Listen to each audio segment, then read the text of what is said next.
Olá, seja muito bem-vindo a mais um episódio de Tona The Talk. Eu sou Roberta Volpato, sua host.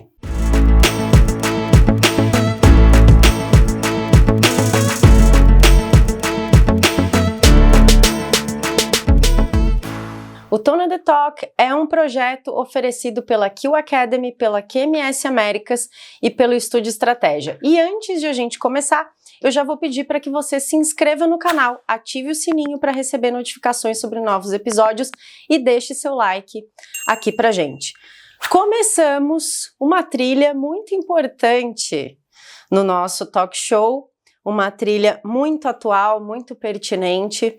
O Xande e o Rafa, que estão aqui no backstage, que já estão se tornando especialistas em compliance, ficaram muito animados, porque quando a gente diz que vai falar de fraude, o pessoal fica instigado, Ó, você não tá vendo, se você tá ouvindo pelo Spotify, você não tem nem ideia do que tá acontecendo, mas existe um leve frisson aqui.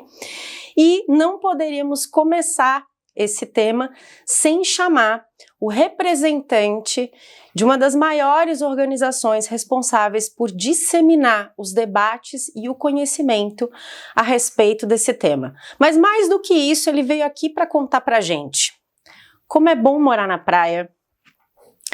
Quando você é uma pessoa de TI, você consegue atingir uma posição estratégica, uma posição de liderança. Então, esse conhecimento é muito importante, inclusive, para permear tomadas de decisões relevantes. E que mais? E para dizer para você que você tem que conhecer mais sobre a e-commerce Brasil e fazer a sua certificação. O meu convidado tem mais de 21 anos em instituições financeiras, é da TI, passou por auditoria interna e hoje ele veio aqui trazer um tiquinho, um aperitivo para vocês de tudo que ele sabe. Alberto Afonso, seja muito bem-vindo. Obrigado pelo convite. Bom dia, boa tarde, boa noite.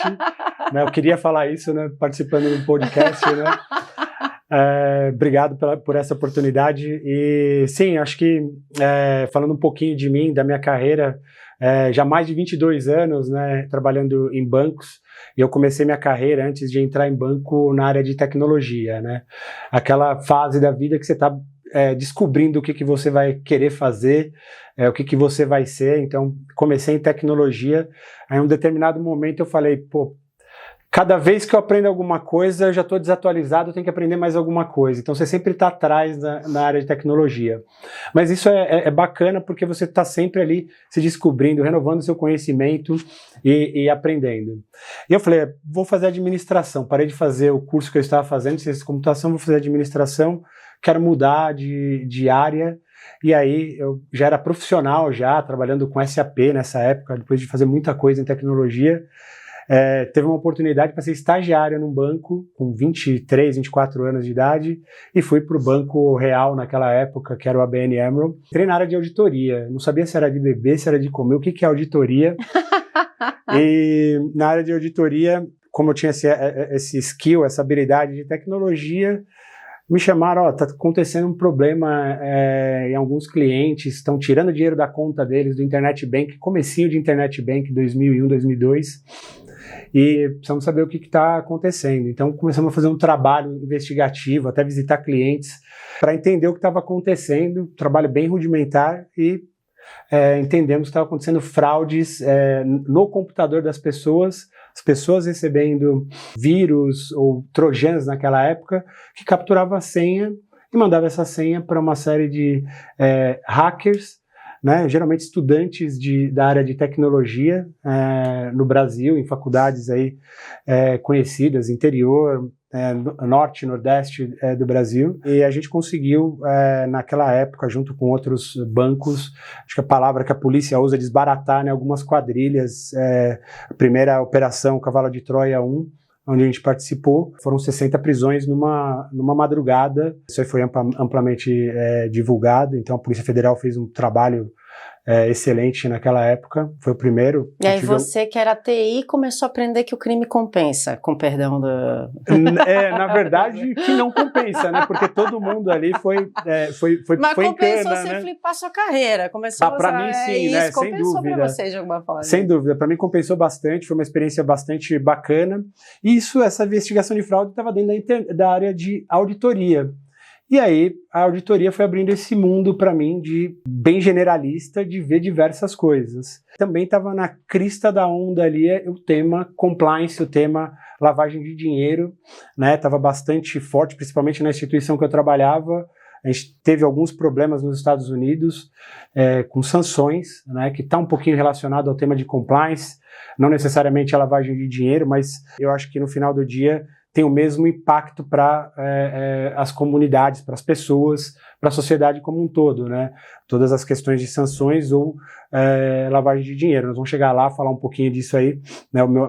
Minha visão sobre isso, né? Porque o que eu gosto tanto do tema. Apesar de que tem gente que fala, nossa, que tema chato, né? Mas tem louco para tudo, né? Até os meninos aqui estão gostando um pouquinho do tema, né? Aprendendo sobre isso. E dentro da auditoria interna me abriu um mundo, né? Eu entrei e não sabia se era, como eu disse, de comer ou de beber, mas abriu o mundo, e aí eu fui começando a conhecer um pouquinho de tudo ali dentro do banco, dentro da área que eu cuidava, que era a área de varejo, e aí fiquei olhando um pouquinho para fraude, um pouquinho para auditoria. Fraude, até falei para você, né, um pouquinho no começo, que eu tive a oportunidade de fazer alguns programas de TV dentro, que era interno, né, que atingiu 20 mil funcionários na época, 19, 20 mil funcionários, que foi bastante interessante, falando de fraude, e que hoje são as fraudes que eu ainda vejo acontecer, né, as fraudes eletrônicas, né, phishing acontecendo. A gente discutia phishing em 2002, 2003, hoje eu ainda discuto phishing, né, as pessoas ainda clicam nos e-mails, clica naquele e-mail, né, olha, você está sendo traído, clica aqui e veja as fotos. Você fala assim, não tem nem namorada, mas eu vou clicar naquele e-mail, porque né, vai que é do meu colega aqui do lado, né, eu vou ver alguma coisa, ou, né, porque é inspiração, o ser humano gosta da fofoca. Né, o Harari tem lá no livro dele, ele fala, né, que um dos instrumentos de crescimento da comunidade ser humano é a fofoca. Então o cara vai lá e clica, instala um trojan na máquina dele, e o hacker vai lá e atua. Olha só. Né? E aí você migrou para auditoria, e aí o que a gente quer saber, porque afinal de contas o nosso mote é Tone at the Talk, você ascendeu as posições aí ao longo da sua carreira, você hoje ocupa uma posição relevante numa instituição financeira, você também é chairman da ACAMS Brasil, então conta um pouco pra gente como foi essa jornada de ascensão, porque você sai de uma posição em que você tem a visão operacional, depois, né, tática, enfim, e você passa a ter a visão estratégica, você começa a entender a importância da prevenção e combate à lavagem de dinheiro para a sustentabilidade do negócio. Conta um pouco para a gente como foi essa última ponta da sua ascensão. Obrigado. Até eu acho que é uma boa pergunta, e eu acho que a introdução é importante para a gente chegar nesse ponto, né? Porque eu acho que para todo mundo que está aí assistindo e está no começo da carreira é importante, né? As coisas não acontecem de um dia para a noite, né? Então você tem a construção de toda a carreira, do conhecimento, né? Primeiro você tem a fundação, você não começa pela janela, pelo telhado, você começa pela fundação, e tudo isso aí dá a base, né? Então, essa diversidade de conhecimentos, de tecnologia, fraude, auditoria, que você cobre aí bastante a parte de risco, entende, né, o que é o risco, o que é um controle, isso tudo veio me ajudar também a entender como que funcionaria e deveria funcionar as questões aí de prevenção à lavagem de dinheiro, que esse é o foco tático ainda dentro de uma instituição, né? Que é fazer a prevenção, é cumprir com o que o regulador está pedindo. Qual que é a preocupação? Eu não quero tomar uma multa ali do regulador, né? Mas não é só isso, né? E as instituições, a gente vê que vem crescendo no sentido de entender o racional disso aí, porque o Banco Central, a CVM, os reguladores, né, o governo como todo não está preocupado somente com o controle, não vão deixar fazer lavagem de dinheiro, porque eu tenho que cumprir com as recomendações do GAFI, porque eu tenho que estar bem na OCDE. Não é só isso, né? A gente tem que lembrar que tem um crime por trás da lavagem de dinheiro. Toda lavagem de dinheiro começa com um crime. Né? E geralmente são crimes que afetam toda a sociedade. Né? É um crime de corrupção, que está tirando dinheiro de programas sociais, que está tirando dinheiro da infraestrutura, de uma ponte em uma comunidade carente, que a pessoa tem que... De um hospital, e por aí vai. Então, a corrupção é um dos crimes que estão precedentes à lavagem de dinheiro. Porque a lavagem de dinheiro tem que acontecer Para quê? Para trazer uma aparência que aquele dinheiro é limpo, então vai ser usado. Então, eu acho que isso me trouxe um pouco de paixão pro tema de lavagem de dinheiro, porque não é só um trabalho de controle para a empresa que você trabalha, é um trabalho para a comunidade no final do dia. É um trabalho que você está fazendo para toda a sociedade, evitando esses crimes. E sanções. A gente sabe, hoje, a gente tem diversos governos ditadores, a gente tem financiamento ao terrorismo, a gente tem tráfico de armas, de drogas. Tudo isso a gente está, de alguma maneira, colaborando, cada um no seu espaço, cada um no seu papel, para combater todos esses crimes que a gente tem por trás da lavagem de dinheiro. Então, quando a gente pensa nisso, a gente tem que lembrar de tudo isso. Qual a origem? Qual o trabalho que eu estou fazendo aqui? Isso pode ter certeza que o trabalho vai ficar muito mais divertido e vai ficar muito mais significante para você, porque quando você vai chegar em casa, o que você faz? Eu fico monitorando transação que é suspeita de lavagem de dinheiro. Que trabalho chato, né? Não, o que eu estou fazendo? Eu estou ajudando aqui, contribuindo para a sociedade, investigando para a gente ver se a gente não está facilitando para um criminoso atuar e trazer um aspecto limpo para um dinheiro que foi obtido através de um crime. As crimes ambientais, né? Hoje a gente está falando bastante de crime ambiental, né?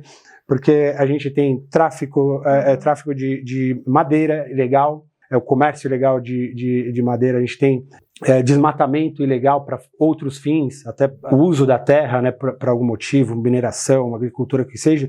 Então tudo isso que é um crime, você faz dinheiro e você tem que dar um aspecto limpo. Então você utiliza o sistema financeiro, mas não só o sistema financeiro. Hoje a gente vem falando, eu sou um profissional do sistema financeiro, mas como chair da ACAMS, a gente vem discutindo bastante, tanto internamente quanto com os reguladores, porque a forma de lavar dinheiro hoje, as instituições financeiras, a gente tem muito mais controles. Os reguladores estão muito mais atentos com as instituições financeiras. Porém, nós temos outros meios. Bens de luxo, carros de luxo, né? Imóveis, obras de arte, joias. Então, tudo isso pode ser utilizado para lavagem de dinheiro. A gente já sabe que tem controles em cartórios, tem que ser informado, transações de espécie e etc. Mas ainda tem um mundo para ser coberto aí, para o sistema como um todo estar mais seguro e não permitir que todos esses recursos oriundos de crimes financeiros, crimes de corrupção, entre outros, tráfico de drogas, volte para o sistema de forma limpa. Então, acho que esse é o que me traz a paixão, né, e que eu acho que deve inspirar todo mundo que está aí no ramo de PLD, entre outros. E né? Você levantou uma bola muito perfeita para eu te fazer a próxima pergunta. Por quê? Porque você tocou num ponto que eu falo muito, não só nos projetos com os clientes, mas também em sala de aula. Quem já me ouviu vai lembrar disso, eu falo. O sistema financeiro, ele sob a perspectiva de compliance, apaixonante quando eu paro para pensar que ele é quase o guardião do estado de compliance, porque ele faz o tracking de todas as transações que acontecem. Porque a lavagem de dinheiro, ela pressupõe essa integração com o sistema financeiro. Eu não vou guardar o dinheiro a vida inteira debaixo do colchão, na mala, dentro da cueca, dando corridinha. Eu preciso integrar. E esse rastro, ele é feito pelo sistema financeiro. Então, o papel da instituição financeira, e aí eu tomo cuidado antes de te devolver a bola para a sua quadra, de falar que não é só sobre o profissional de compliance, mas é a instituição financeira como um todo. O papel dela é de ser uma guardiã disso. Quer dizer, por que você tem que fazer os comunicados formais? Por que você tem que monitorar e comunicar? Porque isso é do interesse do sistema, né? A partir do momento que você tem uma quebra no sistema, você compromete a sustentabilidade do todo. Né? Então o sistema financeiro, ele tem essa lógica. E aí, não sei se isso é uma pauta na ACAMS ou em outros fóruns de que você participa, mas a gente ainda percebe que, vou recortar Brasil, tá? Tem muitos negócios que pretendem integrar o sistema financeiro. A gente vê fintechs, né, empresas de inovação, instituições de pagamento, assim por diante, ou mesmo que não sejam fintechs, mas instituições financeiras de porte menor que desejam integrar, desejam operar, mas quando são cobradas do regulador sobre um programa PLD, sobre o cumprimento da 3978, consideram isso um esforço muito grande, que despende muitos recursos, uma burocracia que seria de competência apenas dos grandes bancos, que compliance, prevenção e combate à lavagem de dinheiro é para grandes bancos. E principalmente aí quem tem parcerias, que tem um banco liquidante por trás, às vezes até em jornadas de auditoria, de assessment, a gente escuta, nossa, fomos apontados pelo regulador, a gente tem aqui um compliance officer que muitas vezes se confunde até com um advogado ou com o chefe da auditoria interna, acumulando função,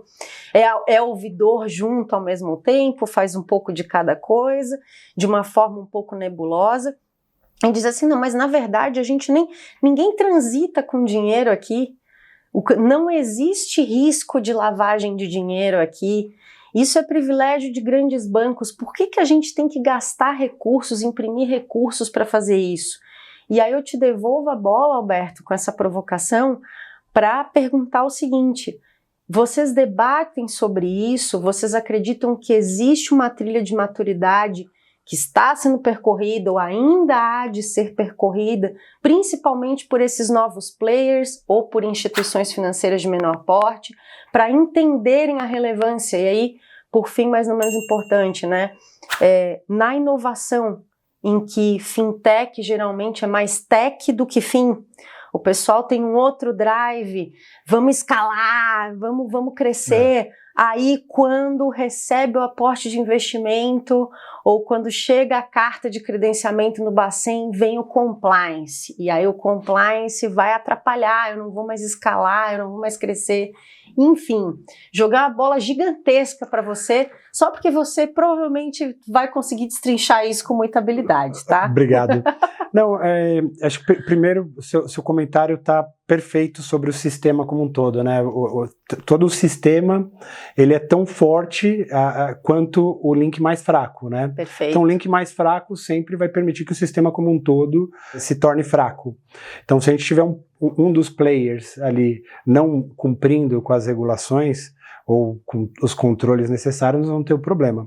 E aí você fez uma associação do profissional também, né? Então é importante, e aí até associando com o que a ACAMS cobre bastante, a gente ter profissionais bons. Acho que isso em tudo, né? Médico tem que ser bom, o advogado tem que ser bom, o profissional de PLD também tem que ser bom, tem que ser certificado, tem que estar se reciclando, tem que estar estudando, tem que estar buscando, porque é muito dinâmico hoje. O crime é muito dinâmico. Então a gente tem que ser dinâmico. A mesma coisa da fraude, para a gente tá o gato e o rato, né? Então você vai ter que estar sempre se aperfeiçoando e estudando. Não tem como sair da sala de aula. Então os profissionais do sistema financeiro também têm que ser bons. Hoje os reguladores já avaliam os currículos, eles avaliam o currículo do auditor, ele avalia o currículo dos compliance officers, ele avalia o currículo do time de prevenção à lavagem de dinheiro. Certificados são reconhecidos pelo regulador na hora de fazer uma avaliação da instituição, né? Quantos profissionais certificados, não só aqui no Brasil, no mundo inteiro. Tá? Então eles perguntam qual que é o currículo dessa pessoa, qual a experiência dessa pessoa. Então isso é chave. Eu acho que o regulador brasileiro está muito atento, tá? A gente sim discute na ACAMS bastante, a gente teve alguns eventos só falando de instituição de pagamento, fintechs, sobre lavagem de dinheiro, e o regulador está muito atento. Acho que não tem espaço para quem tivesse a cabeça de querer entrar no mercado financeiro brasileiro, achando que eu vou fazer lá, que realmente as fintechs são mais tech do que fim, mas quando eles entram e entendem o mundo de vira fim, uma chave. Vira uma chave, fala, opa, não é brincadeira, aqui é bastante sério, porque compromete a minha licença para operar. Sem a licença para operar, a fintech já não é mais nada. Fica só tech e não vai poder operar o fim. Por mais que eles tenham outros agentes, né, até para, de alguma maneira, facilitar com que eles consigam fazer empréstimos, consigam liquidar, outros agentes que eles vão estar fazer cobrança, eles têm responsabilidades, isso está claro já em regulações, não vou trazer o número aqui, não é algo que eu decoro os números de regulações, mas o regulador está sim muito atento e está inspecionando essas, já tem pessoas especializadas dentro dos reguladores brasileiros inspecionando essas fintechs e novas de pagamento. Começou a ter uma relevância, algum risco sistêmico para a lavagem de dinheiro, o regulador está batendo na porta e está sendo bastante diligente. Então, eu acho que se teve um momento que eu de verdade, acompanhando desde o crescimento de algumas fintechs aqui no Brasil, se teve esse momento foi muito curto. O regulador rapidamente agiu e cobriu esse espaço, né, sempre no approach que os nossos reguladores fazem, né? Eles vão lá, implementam a regulação, fazem toda uma fase exploratória, entendendo os gaps, dando a oportunidade para as empresas se melhorarem, né, os controles, e depois vem com apontamentos de auditoria e eventualmente multas, e às vezes acho que todos os casos, aí, ou pelo menos a maioria, se adaptaram e atingiram o mínimo requerido pelo Banco Central. Porque senão o Banco Central vai tirar a licença, vai trazer sanções maiores aí para essas instituições financeiras. Então, acho que é bom saber que aqui no Brasil a gente está num nível de maturidade, indo para um nível de maturidade muito bom, sempre melhorando, inclusive com essas instituições. Você sente que a conscientização ela está aumentando? Está aumentando, e você vê isso pelas oportunidades que você vê no mercado, né? É vaga, principalmente para compliance, focado em lavagem de dinheiro. Hoje a competição está gigante para você conseguir profissionais. Então tem ali, está tirando profissional de um banco, de uma instituição, então as cadeiras aí estão girando bastante, né? Então, por quê? Eles estão preocupados, eles entenderam o recado, né? Que tem que, o negócio é sério, não é só o sistema funcionando para cliente, sim, tem que ter os controles e tratar com seriedade o tema de lavagem de dinheiro. Perfeito.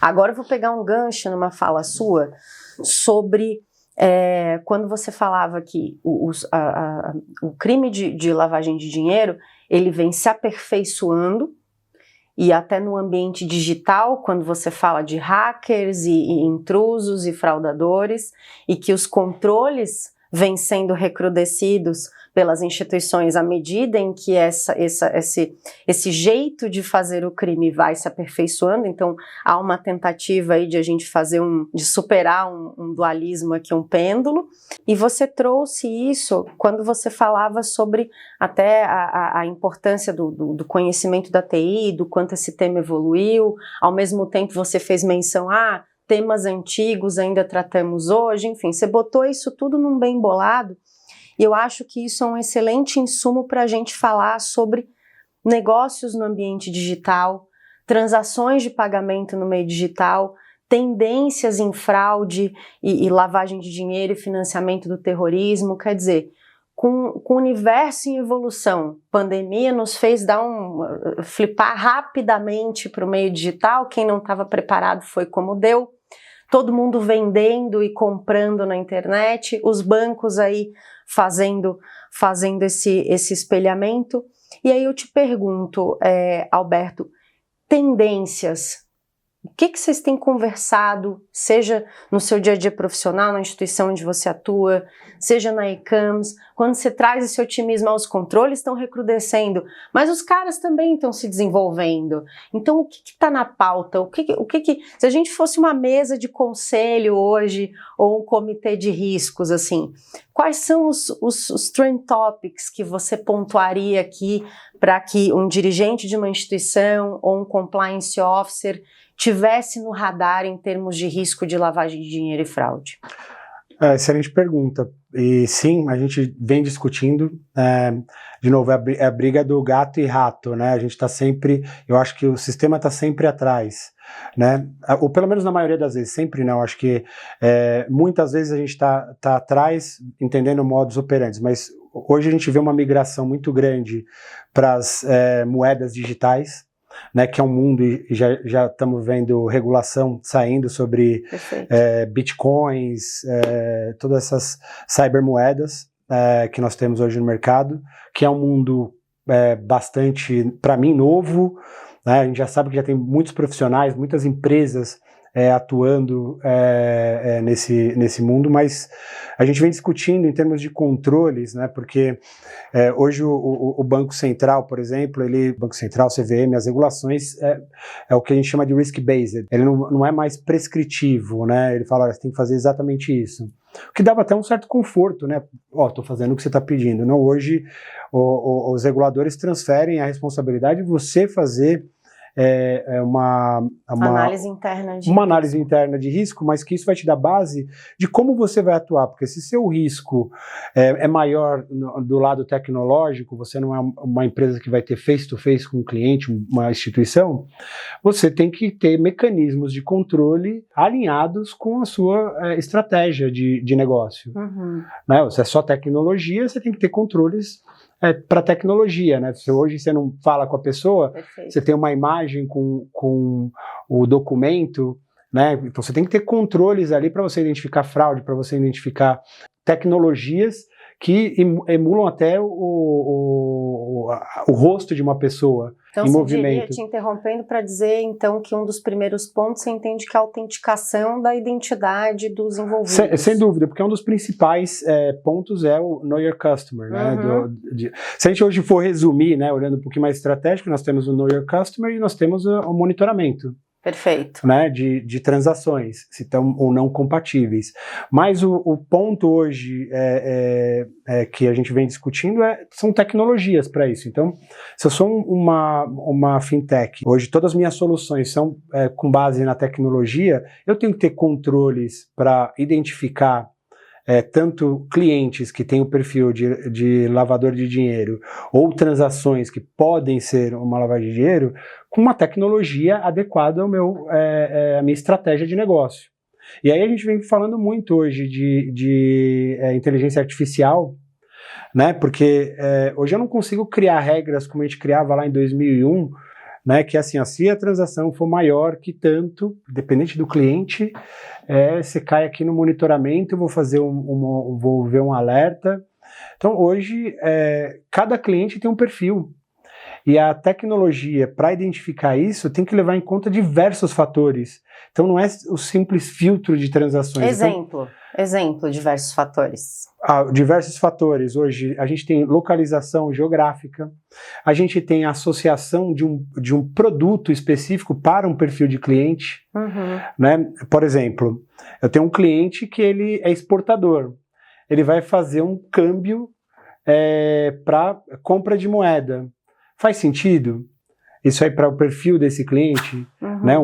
Então, tudo isso tem que estar levando em consideração na hora de desenvolver o monitoramento de transações desse cliente.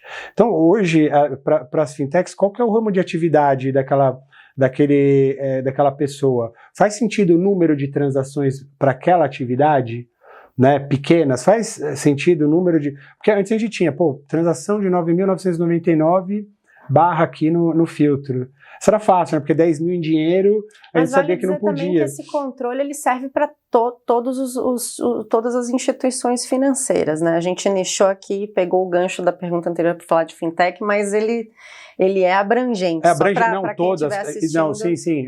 Para ficar claro, acho que é importante isso aí. Isso é para todas, né? Eu dei um exemplo da fintech como estratégia. Ela tem uma estratégia de negócio com uma base numa plataforma tecnológica. Uhum. Então, tudo é realizado, todos os processos são verticalizados ali num sistema. Né? Então não tem muita interação humana. Então acho que o processo de lavagem de dinheiro também tem que estar baseado em tecnologia. Perfeito. Né? Eu não posso ter lá uma fintech tudo bonito, tecnologia de ponta e fazer um controle manual. É esse o ponto aqui, né? Perfeito. E hoje os filtros, os alertas também tem que vir, às vezes usando a inteligência artificial, porque não é um fator só que eu vou usar, a combinação de 1, 2, 3 fatores. São diversos fatores para eu tentar identificar, porque quanto mais o lavador de dinheiro, o criminoso está se desenvolvendo, a gente tem que se desenvolver também. E usar a tecnologia ao nosso favor, como eles também estão usando, é importante para a gente desenvolver os controles num nível adequado e identificar e parar esse tipo de crime. Aí você estava falando dos vários fatores para observar, você falou localização geográfica, você falou o contexto, você trouxe a questão do câmbio, o que mais você citaria como ponto? Então, o perfil do cliente, né, do negócio do cliente, que tipo de transação, ou seja, a transação associada ao perfil desse cliente. Né? Então, se esse cliente ele tem um negócio de varejo, tá, faz sentido ele estar recebendo dinheiro ao longo do dia. Agora, esse cara ali vende carro. Faz sentido ele estar fazendo vários depósitos durante o mês em dinheiro de valores baixos. Então, isso não pode ser uma regra fixa para todos os clientes. Você tem que ter regras que levam em consideração tanto o perfil quanto e aí a combinação. Localização geográfica, o negócio dele, a tecnologia. Então, tudo isso tem que estar sendo levado em conta. Vamos jogar um ingrediente aqui, vou jogar e sair correndo. Beneficiário final, importante a gente observar. Joguei e saí correndo, te deixei com você essa peteca. Beneficiário final. Essa é uma discussão bem grande, né, que a gente tem tido, porque é um controle exigido, a gente tem que identificar o beneficiário final.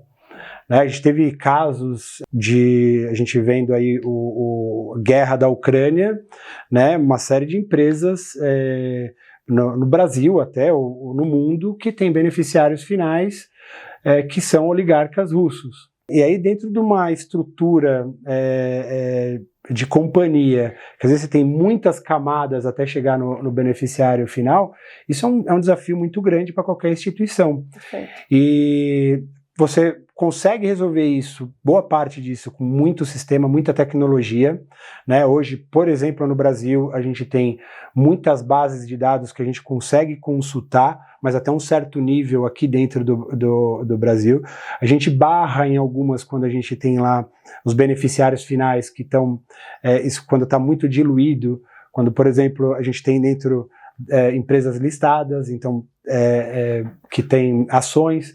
Então é um desafio muito grande, mas tecnologia é o principal ponto para essa solução, né? Então a gente tem bases que a gente consegue inclusive buscar renda, outras informações desses beneficiários finais e também entendendo o organograma dessas empresas, né? Toda a estrutura dela até chegar no final. E eu vejo que isso está acontecendo, principalmente bancos que tratam com clientes que são clientes, fornecedores também internacionais, você está vendo toda essa estrutura, e aí um pouquinho, não só para lavagem de dinheiro, mas também para sanções, né? A gente sabe que a maioria das sanções, ela tem a finalidade de combater uma série de atrocidades por ditadores e por aí vai, ou empresas que estão atuando no tráfico de armas ou outros crimes. Então, é importante, por mais que outras às vezes são questionáveis, né? Não entrando aqui no mérito do governo ou do sancionador, mas cabe a gente respeitar essa sanção e cumprir. Perfeito. Né? Então, tecnologia ajuda muito e o trabalho, às vezes, bastante manual de análise, o trabalho do advogado, que vai ajudar a entender ali nos states of article ou no próprio contrato social qual que é ali o beneficiário final. Né? E a gente viu bastantes casos aí acontecendo, esse é um exemplo na guerra da Rússia, que aumentou o número de sanções aí contra oligarcas, né? Aí vamos voltar para aquele nosso cenário fictício aqui, que pode ser um conselho de administração, que pode ser um comitê, e que a gente falou então de um trend topic, de um tópico de risco para ficar sob monitoramento das instituições e também dos compliance officers, que é a questão da autenticação, né, o Know Your Customer, autenticar o usuário, o cliente, e aqui a gente já plugou o beneficiário final. O que mais é tendência quando a gente fala de debates e prevenção e combate à lavagem de dinheiro, Alberto? Se nós estamos falando hoje de um conselho, de um banco, eu acho que permeando os dois tópicos, tanto a parte de Know Your Customer, que é um pouquinho mais abrangente que só a identificação ali, sim. E aí vai até da identificação até o UBO, né? A gente tem que olhar também a parte de Transaction Monitoring, e aí o Transaction Monitoring a gente tem que avançar e fazer o uso de tecnologias mais avançadas, como, por exemplo, a inteligência artificial, porque o monitoramento ele tem que estar ali aprendendo dia a dia com os inputs, né, com o que os analistas ali estão colocando. Isso aqui não é, isso é. E aí ele vai aprendendo, se aperfeiçoando para ele ter um pouquinho mais de assertividade. Investimento em tecnologia. Então, para ter um monitoramento mais assertivo das transações e conseguir ter uma detecção mais apurada daquilo que for suspeito. Exatamente. Então, tecnologia, na minha opinião, talvez puxando um pouquinho o viés do meu lado, e eu acho que... Direito seu a gente deixa. Exato.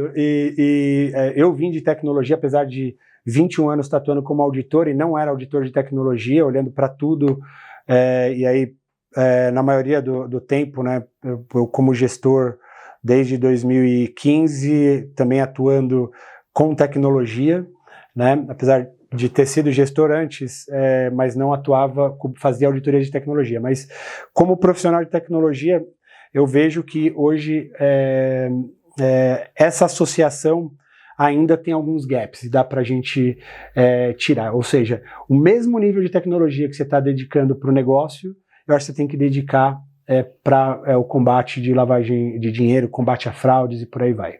Então esse é o primeiro ponto. Nos dois específicos, 2 pontos que a gente cobriu, o KYC e o Transaction Monitoring. O terceiro ponto que eu traria hoje, que é bastante trend topic, é a nova regulação de câmbio, né, que também avançou bastante as novas regulações de câmbio, indo para um approach que é risk-based, né, o que eles chamam, né, uma abordagem mais voltada ao risco, baseada no risco, e é algo que é novo. Tudo que é novo no mercado, aquela história, né, que eu falei um pouco mais cedo. O regulador ele lança e vê como que está funcionando, chama a atenção aqui, ali, e por que eu estou falando isso? Hoje nota-se uma preocupação grande do regulador em relação a isso. Não só porque é uma nova regulação, acho que a regulação está alinhada com as recomendações dos órgãos internacionais, mas porque essa preocupação vem com um número crescente de divisas saindo do país, entrando no país. Então o regulador hoje tem essa preocupação, seja visto com a maior seriedade. Entendi. Você listaria esses como os principais? Hoje sim. Então deixa eu mais o meu papel trazer algumas verdades, alguns arrependimentos, jogar uma pimentinha. Gestão de terceiros no sistema financeiro. Por que eu trago essa pauta? Porque nós temos os Corbans, nós temos os promotores, quer dizer, existe um ecossistema que serve a uma instituição financeira e que capilariza a exposição a risco. Esses caras, muitas vezes, eles têm resistência a se adaptarem à regulação de prevenção e combate à lavagem de dinheiro. E eles são um ponto bastante importante, porque eles lidam com dados pessoais também. Eles têm a interface com o cliente, muitas vezes. Enfim, eles podem, e não raras vezes fazem, a gente sabe disso, se utilizar de base de dados, dessa facilidade de acesso ao cliente, da distância, muitas vezes, né, física do tomador, para praticarem fraudes, para quebrarem compliance, enfim, e pasme ou não, muitas vezes até em auditorias, em projetos, a gente vai fazer algumas verificações de segunda parte, vai testar, e a gente é surpreendido com respostas de promotoras ou de correspondentes, dizendo, não, mas auditado, verificado é o banco, a gente tem que gerar resultado, há uma alienação referente à importância de estar alinhado ao sistema, né, e que você não pode quebrar a lógica do sistema. Eu te pergunto, é uma pauta? Como isso vem sendo discutido? O que você tem para trazer sobre isso? É bem pertinente a pergunta. É pauta, sim. O regulador, nas regulações, ele já fala que tem que estar as partes relacionadas, terceiros, os parceiros de negócio, tem que estar treinado também. Tem que ter os mesmos treinamentos, às vezes, que os funcionários. Né? Tem instituições que preferem fazer um separado, outras colocam ali dentro do mesmo tipo de treinamento, então eles têm que estar treinados e os contratos, e até eu digo que é pertinente porque hoje na minha função sou responsável, eu falei bastante do passado, eu não falei do presente, né? É bom ponto. Hoje eu sou responsável pela o first line risk, que a gente chama, né? Com toda as três linhas de defesa, né? Começou com 3 linhas de defesa lá pela Basileia, e aí a gente desenvolveu um pouco mais isso aí, virou 3 linhas de responsabilidade, trazendo mais responsabilidade sobre os riscos para a primeira linha. Então hoje eu fico com a responsabilidade de risco na primeira linha, mas não como responsável pelo risco, mas sim para disseminar a gestão de risco em toda a primeira linha de negócio e de responsabilidade. E uma das áreas que tem, que está sob aí a minha área, é a área de gestão de vendors. Privacidade também é outra, além do cyber, né, que eu acho que eu comentei um pouco. Então, a gestão de vendors, a gente hoje tem uma preocupação muito grande nesses pontos, de ter os contratos endereçando todas as questões de privacidade, primeiramente, porque antigamente era só o NDA, né?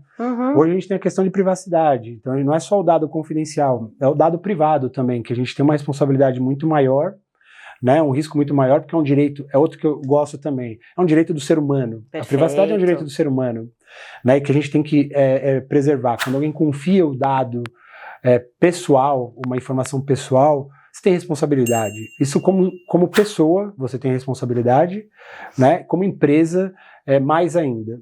Então, sim, a gente tenta, e a gente vê isso no mercado, endereçar essas questões primeiramente através dos contratos. Então, o contrato, como você sabe, é 2 partes. É uma discussão, você aceita ou você não aceita. Se você não aceita, a gente não vai fechar, porque eu tenho regulações a cumprir, eu tenho leis a cumprir, no caso da privacidade, né, regulações dos reguladores a qual eu tenho que me reportar. Então, a gente vai ter esse tipo de discussão já de saída. E se você não se adaptar, nós não vamos ter um negócio. Hoje essa é a política, pelo menos. E como é que vocês verificam se essa política está sendo boa pergunta. Nós temos as 3 linhas de responsabilidade, como eu te falei. Primeiro, como primeira linha, a gente pode fazer, sim, testes de primeira linha. Então, se eu tenho questões de segurança que precisam ser observadas ou de privacidade, eu posso contar ou com accreditation, que são certificados que a gente vê o mercado, instituições que emitem, vão lá no seu parceiro de negócio, no seu vendor, e vai fazer uma auditoria e vai emitir um accreditation, o SAIS da vida, SAS da vida, falando se aquela empresa sim está ou não em compliance. Isso é uma cláusula contratual que você tem que exigir que o seu vendor tenha e cumpra com aquelas regulações. Outra é você providenciar o treinamento. Você pode dar o treinamento, ou ministrando, ou até falando, olha, este é o conteúdo que você tem que aplicar para todos os seus funcionários. Na hora e aí falando não só do meu trabalho, de outros que, principalmente no varejo, que contrata uma série de empresas com call center, cobrança, que recebe muito dado pessoal, muita informação para monitoramento. O treinamento é dado ou pela própria empresa ou pela instituição que está contratando. Então esse é o primeiro passo. O segundo é testar.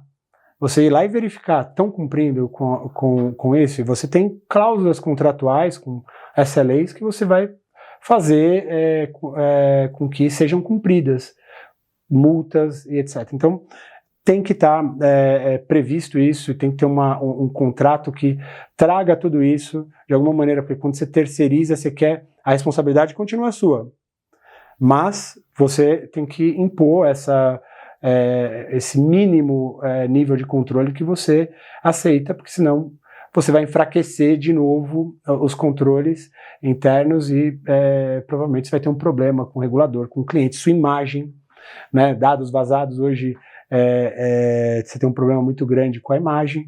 Então, hoje essas são as maneiras. E te interrompendo para dizer que não só privacidade, né?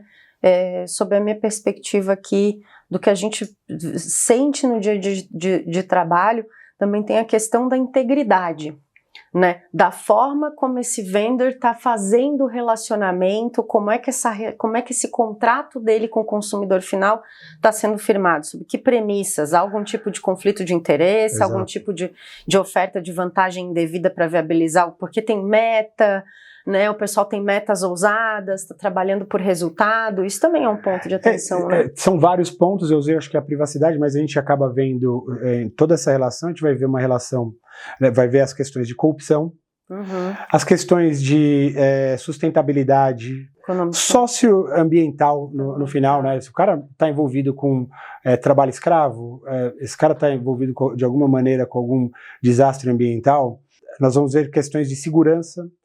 E esse é um ponto que você colocou, acho que foge um pouquinho do risco regulatório, mas é a reputação, né? Porque se o cara não presta um serviço, você tem como controlar contratualmente, colocando níveis mínimos de qualidade através de SLAs no contrato, e você, claro, não adianta você colocar no contrato e você não monitorar, não verificar, né? Boa. É aquela história, né? Você impõe e também verifica. Não dá para deixar o negócio solto, que é a sua responsabilidade. E eu ia falar, a segunda linha tem essa responsabilidade também.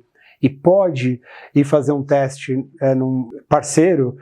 E para isso você tem que ter no contrato os audit clauses, né? Então você tem que ter uma cláusula que garante que você possa fazer uma auditoria. Hoje o regulador, dependendo quando a gente vai lá para a regulação de cyber, que tem a nuvem, né, os serviços em nuvem, o regulador exige, ou a própria GIR, né, exige que tenha cláusulas de auditorias que permitam o regulador a fazer uma auditoria naquela empresa que você está contratando, que tem seus dados. Porque numa eventual intervenção do regulador, ele precisa ter acesso à informação. Então, o contrato já tem que sair com esse tipo de cláusulas. Então, é privacidade, segurança, corrupção, socioambiental, sanções, lavagem de dinheiro. A gente faz lavagem de dinheiro. Por quê? A gente tem alguns checks de lavagem de dinheiro. A gente não vai ter pagando, porque é o banco que está pagando, no caso, o banco ou a instituição está pagando o vendor, não vai ter lavagem de dinheiro nessa transação, né? Ou pelo menos assumimos que não.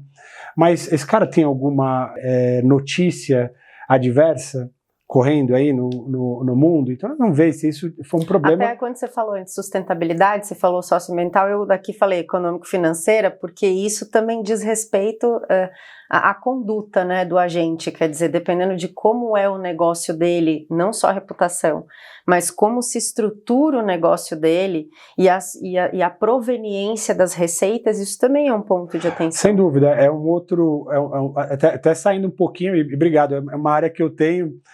Lá a gente tem, por exemplo, checks. Eu não vou entrar num cara que pode quebrar. Perfeito, é isso. Então, assim, a gente tem checks, tem empresas que prestam esse serviço que entregam um relatório. Esse cara aqui, a situação dele é 1, 2, 3, 4, 5, 6, e aí já começa a ser ruim. Por quê? Aí você vai fazer uma análise financeira, econômico-financeira do cara, até meio crédito, né? Esse cara pode ser um problema? Por quê? Qual o risco que eu tenho? Contratar um cara que pode quebrar, eu paro minha operação, tem um risco de continuidade, eu vou prestar um serviço ruim para o cliente, porque eu vou ter funcionários às vezes que não estão recebendo lá do outro lado, eu vou ter um risco trabalhista para mim, porque depois eu posso ter um problema trabalhista daqueles funcionários entrando com uma ação contra o contratante daquele serviço. Então tudo isso é verificado. Hoje a gente cobre a gente tem 19 riscos que nós cobrimos só para contratar um parceiro de negócio, um vendor. Então tem uma diligência muito grande, porque você está colocando o seu crachá num terceiro, e você precisa que isso seja feito da forma que você é obrigado por regulação, ou da forma que você quer que a imagem da sua empresa, da sua instituição seja vendida. Então, tudo isso é importante, de novo, né, falando de risco, é a associação aí do risco dos fornecedores. Muito bom. Estamos chegando ao final, meninos. É o momento que vocês fazem foi muito rápido, foi muito rápido, gente, foi muito rápido. Alberto, a gente está chegando na fase final, eu posso tirar o suspense e fazer a pergunta que eu disse que faria. Para uma pessoa que é de TI e descobriu que o crime compensa, no sentido positivo do termo. E de quebra, você ainda é chairman na ACAMS, e vocês, além de difundirem o conhecimento em fraudes, prevenção, lavagem de dinheiro, financiamento do terrorismo, os controles para esse tipo de crime. Vocês promovem a educação, vocês também têm certificação. Eu gostaria de te passar o bastão, porque eu acho que tem alguma mensagem importante que você pode deixar, até pela tua experiência pessoal, do que são os skills. O que o profissional de compliance PLD precisa desenvolver? Seja em soft, seja em hard, você que não é advogado, que foge do comum, que descobriu paixão pelas normas, leis, pelos controles, saindo de uma área tão técnica, o que você tem a contar, né, sobre facilidades, dificuldades nisso, e aí você aproveita e rema, trazendo um pouco do que você vê na ACAMS como tônica de formação para esses profissionais. Eu acho que primeiro educação ajuda, não a educação de formação só, porque não precisa ser advogado, né, você colocou bem, para estar atuando em compliance. Tem muitos advogados que fazem sucesso em compliance, muitas pessoas formadas em administração e até outras formações bem atípicas, né, vamos dizer, fazendo um trabalho excelente em compliance e em PLD. Eu acho que indo para o soft skill, principalmente é ser curioso e buscar e sempre estar querendo aprender, ser diligente, atenção nos detalhes, eu acho que é bastante importante. E ser pragmático, eu acho que tem que ser pragmático como eu falei, né, não muda. Muda a tecnologia, muda às vezes um pouco no modus operandi, mas o crime continua o mesmo. Eles vão achando detalhes, nuances ali para cometer. Então, eu acho que dentro do soft skill é isso. E persistência, eu acho que a experiência vem com o tempo, não tem jeito. A gente, depois de uns anos, né, a gente aprende isso. Quando a gente é mais jovem, a gente sempre é um pouco mais ansioso, quer vendo as coisas acontecer, mas não, o tempo faz acontecer para você começar a ter a visão do todo, a ter uma visão um pouquinho mais estratégica, né, e entender o que é o principal, né, do trabalho que a gente está fazendo, pensando de forma estratégica, o que a gente quer no final de tudo isso. A gente quer trazer um sistema financeiro mais seguro, a gente quer trazer estabilidade, garantir a licença das empresas que a gente está trabalhando para operar junto aos reguladores e fazer a coisa certa para a sociedade. E aí, sob a perspectiva hard, o que você deixa aqui de expectativas, de curiosidades para o público a respeito do trabalho da ACAMS? Então, hoje a ACAMS, o chapter no Brasil já está há quase 3 anos. A gente tem mais de 400, tem aproximadamente 400 membros no chapter. A gente já organizou mais de 40 eventos, todos com reguladores, Ministério Público, Polícia Federal, entre outros, e profissionais diversos do mercado, profissionais fera, alguns que você mencionou um pouquinho na nossa conversa, que vocês já conhecem. Acessem nosso site, acamschapterbrasil.org, siga a gente nas redes sociais e busquem certificação. A ACAMS é uma referência, não só no Brasil, mundial.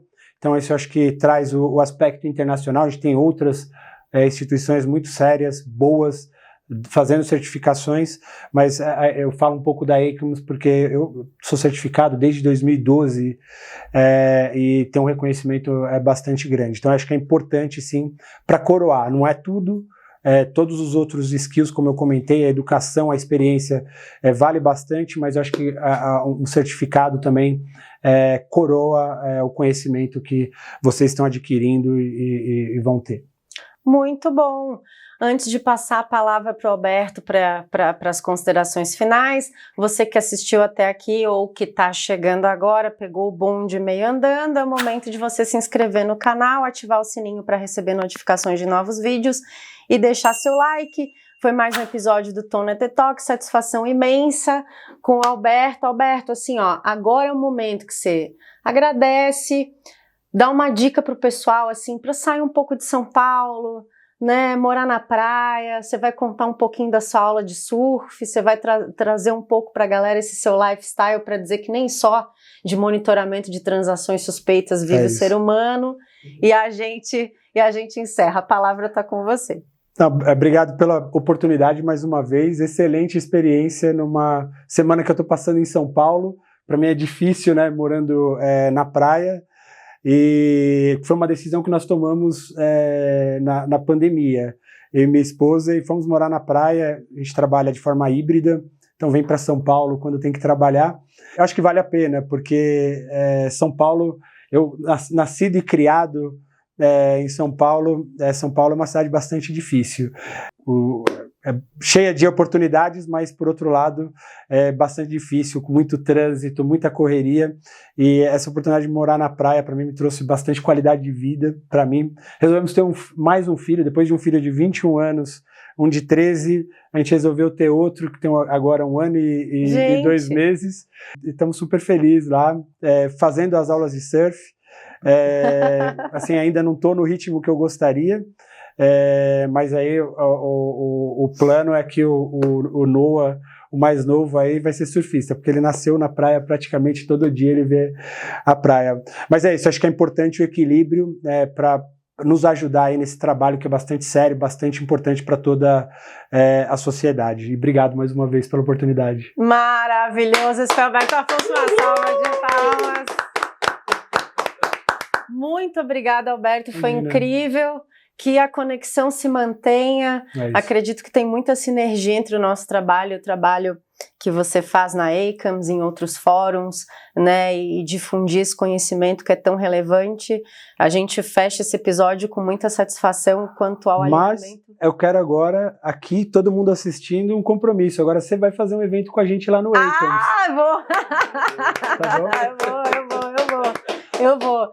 Mas eu saí feliz demais, porque assim, quando eu sou chamada para dar aula desse tema, eu tento trazer para as pessoas essa visão. A gente passou por muitos eventos, né? Não é para dar temporalidade aqui para o episódio, mas vai acabar acontecendo fatalmente, né? De derretimento de bancos, de algumas fraudes, né? A gente começou o ano, né, falando do varejo Brasil, informações não verdadeiras, divulgadas a mercado, as pessoas questionando, e no fim do dia a gente faz parte de um sistema e a gente precisa estar atento a isso.